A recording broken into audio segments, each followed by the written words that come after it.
అంతే అంతే అండి ఆయన అంతే కదా. అది ఈజీగా వచ్చినటువంటి అవకాశం ఉంది. కష్టే ఫలి.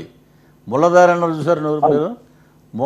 ముళ్ళదారి కాదండి, ఇంకా కష్టాలు ఉన్నాయి దాంట్లో. ఆ కష్టాలన్నీ ఓర్చుకుని ఆయన 1 by 1 ఎక్కడ ప్రాణం ఖరీదండి, ఎక్కడ విశ్వంబర, అవి అలా గ్రాఫ్ వెళ్ళిపోయింది అంతే పైకి. చిరంజీవి గారు తీసుకుంటే మనం ప్రతి చిన్న క్యారెక్టర్ దగ్గర నుంచి ప్రతి దాంట్లో ఒక వేరియేషన్ అండి. ఒక పున్నమ్మనాగు తీసుకున్నా, ప్రాణం గారి తీసుకున్నా, మనవరు పాండవులు తీసుకున్నా. అప్పట్లో గూండా అని ఒక సినిమా వచ్చిందంటే మేము ఆంధ్ర యూనివర్సిటీలో ఉండేవాళ్ళం. అప్పుడు మీరు చదువుకుంటా గూండా సినిమా అది ఎంత ఇన్స్పిరేషన్ అయిపోయిందంటే, సినిమా చూసాక అందరూ రైల్వే ట్రాక్ మీద పరిగెట్టడం, ఓ కెమెరామెన్ తెచ్చుకొని చిరంజీవి గారి డ్రెస్ వేసి అలా పరిగెట్టడం, అవన్నీ. అప్పుడు సినిమాలు చూసి ఆ ట్రెండ్ ఫాలో అయ్యారు. అవునండి. ఇప్పుడు ఆయన సేవా కార్యక్రమాలు చూసి ఈ ట్రెండ్ ఫాలో. అవునండి, అవును కదా. అవును, రైట్ అండి. చివరిగా చిరంజీవి గారిని ఎలా చూద్దాం అనుకుంటున్నారు? ఆయన దానికి ఇంట్రెస్ట్ ఉన్నా లేకపోయినా మీరు ఎలా చూద్దాం? నా మనసులో భావం చెప్తానండి. చెప్పండి. అన్నయ్య చేసే సేవా తత్పరత ఇక దానికి నో మార్క్ అండి. అదే ఎవరు దాన్ని రీచ్ కాలేరు. ఎవరెస్ట్ శిఖరం ఎక్కాలన్నా చాలా కష్టం.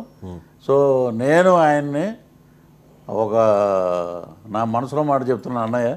ఇది ఎందుకంటే నేనేదో గొప్పగా చెప్పానని కాదు, నాకెందుకో మరి చిన్నప్పటి నుంచి ఒక అలవాటు ఉంది. ఇది అనుకుంటే జరుగుతుంది. మరి నా విషయంలో ఏంటో నాకు తెలియదు, కానీ ఇది చాలా నిదర్శనాలు జరిగినాయి.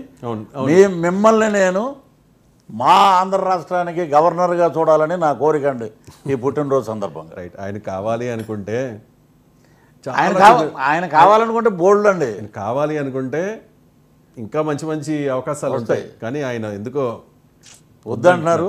గవర్నర్గా పోనీ ఆ డ్రెస్సులో ఒక సినిమా చేస్తే మా ఆనందం అండి. ఎందుకంటే ఆయన అడిగితే కాదనే ఎవరో ఉండరు. కానీ ఆయన ఏంటంటే కేంద్ర మంత్రి చేశారు. అలాగే మా కోరిక ఏంటంటే గవర్నర్ అయితే ఈ సేవా కార్యక్రమాలు రాష్ట్రం మొత్తం కాదు దేశం మొత్తం విస్తరిస్తాయని మా కోరిక.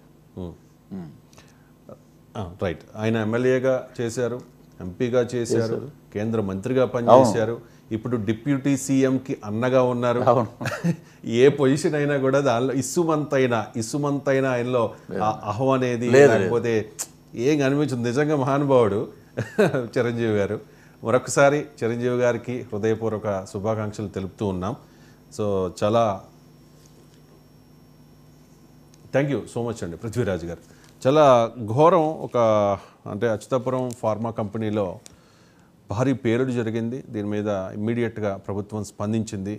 ఇమ్మీడియట్గా అక్కడికి లోకల్గా ఉన్న ఎమ్మెల్యేలు, మినిస్టర్స్ అందరూ కూడా వెళ్ళారు. పవన్ కళ్యాణ్ కూడా స్పందించారు.